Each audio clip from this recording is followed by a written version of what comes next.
Ok, bonjour à tous. Vous êtes drôles les politiques en vrai, parce que vous avez créé un jeu qui porte votre nom, d'ailleurs ça s'appelle La Politique. C'est vous qui écrivez les règles de ce jeu, hashtag les lois, et bien sûr quand une règle vous fait chier, vous la supprimez, hashtag ISF. Alors évidemment vous vous mettez bien, vous créez des règles pour pas que les autres puissent gagner le jeu, interdiction de faire des manifs sans les déclarer, il faut des revendications, des leaders. Et ce qui est drôle c'est que maintenant que plus personne ne respecte vos règles, vous êtes là, maîtresse, c'est pas du jeu, les pauvres ils trichent, ils respectent pas les règles, moi je m'en fous, je joue plus. Évidemment qu'ils respectent pas les règles, vous les respectez pas depuis des années. Alors comme vous aimez bien les jeux, venez, on a qu'à changer de jeu. Là d'ailleurs en ce moment on joue à un jeu, ça s'appelle Le Peuple a dit. C'est comme Jacques a dit mais avec le peuple. Par exemple, le peuple a dit baisser les taxes. Bah tu baisses les taxes, t'as pas le choix, c'est le jeu. Hein. Le peuple a dit arrêtez de nous les écrever. Bah tu viens et tu les aides un peu, c'est le jeu, c'est le jeu. Et là on voit bien que vous aimez pas ce jeu. On voit que vous êtes là, mais c'est nul ce jeu. En fait on doit faire ce que les gens nous disent, c'est eux ils décident à notre place. Tu vois ce jeu là, bah nous ça s'appelle Notre Vie. Des mecs qui décident de faire des lois et nous on n'a pas notre mot à dire. C'est normal que ça s'énerve au bout d'un moment. Bon évidemment le pire ça reste Macron. Hein. D'ailleurs il est où celui-là? Lui à cache-cache il nique tout le monde. Hein. Même sa mère elle doit commencer à s'inquiéter. Hein. Manu il donne des nouvelles parce que là...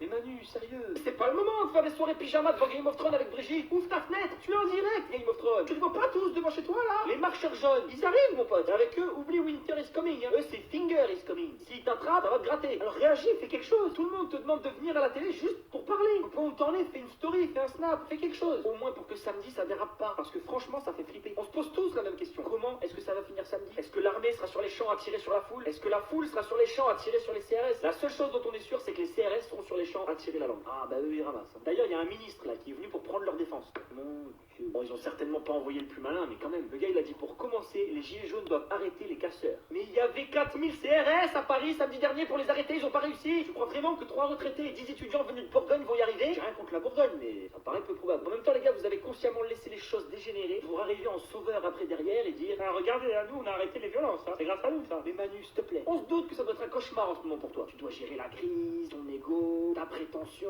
Et c'est pas parce que tu fermes les yeux, que tu te bouches les oreilles et que tu te caches sous ta couette que le monstre il va partir. Hein. Moi je crois que samedi le monstre il arrive frérot. J'essaie de t'aider en fait. En plus en ce moment t'es tout mignon, tout chou. J'ai vu en face ils te disent fais ce qu'on dit ou on te dégomme. Et toi t'es là, tu veux négocier. Oh c'est mignon. Mais tu veux négocier avec qui? Y a pas de chef. Alors toi forcément tu comprends pas parce que toi toute ta vie t'as voulu être le chef. Donc tu dis mais comment ça? Tu veux pas être le chef? Je comprends pas. Moi, toute ma vie j'ai voulu être le chef. Et hier matin t'as fait encore pire. T'as envoyé un mec à BFM dire que tu demandais à tous les syndicats et tous les politiques de t'aider à calmer le jeu. Oh là là là là là là. Mais Manu, mais les syndicats ça fait des mois que tu t'en bats les couilles de ce qu'ils te disent. T'écoutes personne, tu les méprises. Et là d'un coup t'es là. Bon les gars comme je commence à être dans la merde, faut m'aider là. Et ils vont me tuer hein, ils vont vraiment me tuer. Et puis les politiques, mais t'es sérieux? Dans leur tête t'es déjà mort hein. Tu comprends pas que eux ils sont déjà en campagne pour récupérer ton fauteuil? Si toi t'es en train de brûler, eux ils sont en train de souffler sur les braises hein.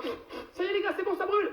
Ils sont juste en train d'essayer de ramasser tes restes mon pote. Tu les vois à la télé en mode ah mais on l'avait dit nous, il est méchant, il faut qu'il démissionne, nous on est gentils, il faut nous mettre à sa place. Mais les gars, même si Manu fait sa valise et que les gilets jaunes le dégagent en vacances pour des années, vous croyez vraiment qu'ils vont venir vous voir et vous dire ah bah du coup Jean-Luc on te laisse les clés, donc on t'a laissé le ministère de l'économie impeccable, et puis Marine, toi bah bon t'as mis à l'immigration hein, bah c'est un peu ta passion. Bref, moi je suis pas là pour rentrer dans un débat de fond. Est-ce que les demandes des gilets jaunes sont légitimes? Est-ce que la violence est une solution ou pas? Est-ce qu'ils ont raison de bloquer les gens ou pas? Moi je suis juste là pour dire Manu, monsieur Macron, si tu veux pas être le premier président responsable d'un drame dans les jours à venir, attrape ta prétention comme ça, fais-en une petite boule, assieds-toi dessus, viens t'excuser auprès des Français pour avoir laissé cette situation dégénérer et cherche de vraies solutions pour améliorer leur quotidien. Tu seras certainement pas réélu, je pense que là c'est vraiment fini. Mais au moins tu auras une petite chance de pas représenter l'orgueil, le mépris, la haine et le dédain aux yeux du pays tout entier jusqu'à la fin de ta vie. Allez, courage Manu.